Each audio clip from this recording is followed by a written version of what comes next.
TT3D, Closer to the Edge.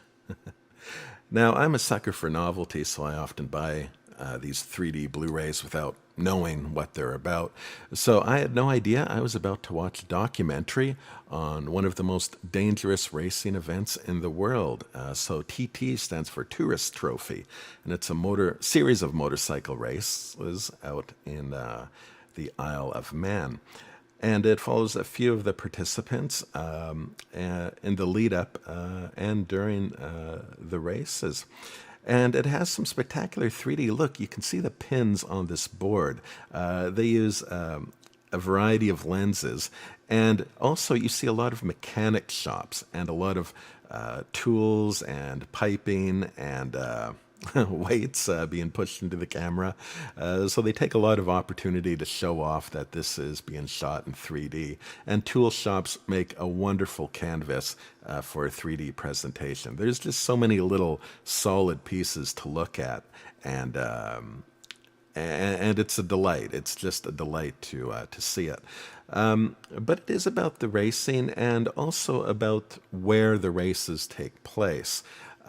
So not only do you get these great sweeping shots of motorcycles going down the avenue, but you also get this festival feel of people coming together to this place for the purpose of these races. So you get some characters here, and they talk about why they enjoy it and what they think of it.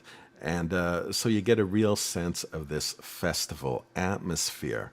And you get, this guy takes up a lot of time, and he's a lot of fun to watch. A lot of the other racers are a little more serious and focused, but he's the main fellow they follow is never at a loss for words, even if he has nothing in particular that he's talking about. And so it really fills you with this real festive feeling. And that's what 3D tends to do, which invites me into a fairground that promises thrills, adventure, and eye candy. However, this movie gave me pause. Now, I mentioned earlier it's dangerous, but when it dawns on you that you're witnessing death and dismemberment of these riders, the thrilling and spectacular 3D suddenly becomes unwelcome. The festival atmosphere presented earlier in the film now seems almost like some ghastly ritual that I was almost sorry I stepped into. Kind of like the ghastly rituals of old, the sacrifice must be willing, and the chipper townsfolk at the beginning of the movie, at a certain point, seem like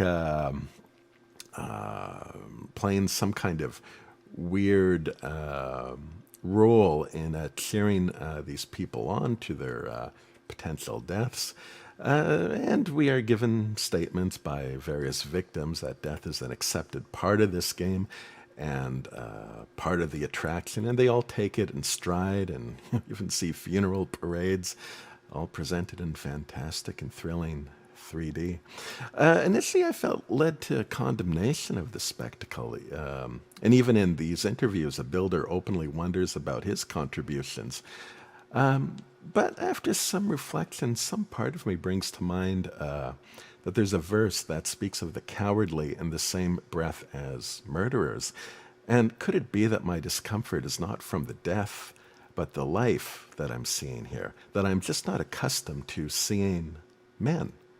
And I want to strike out and say, that's dangerous. Stop it.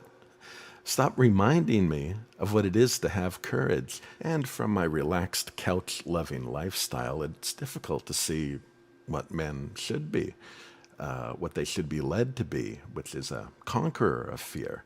It may seem like a race, but really it's a statement. It's a sermon more powerful than any spoken word, saying death may take a life, but it will not lead my life. These racers are showing me what it is to live in the image of God, not as a coward, but a lion.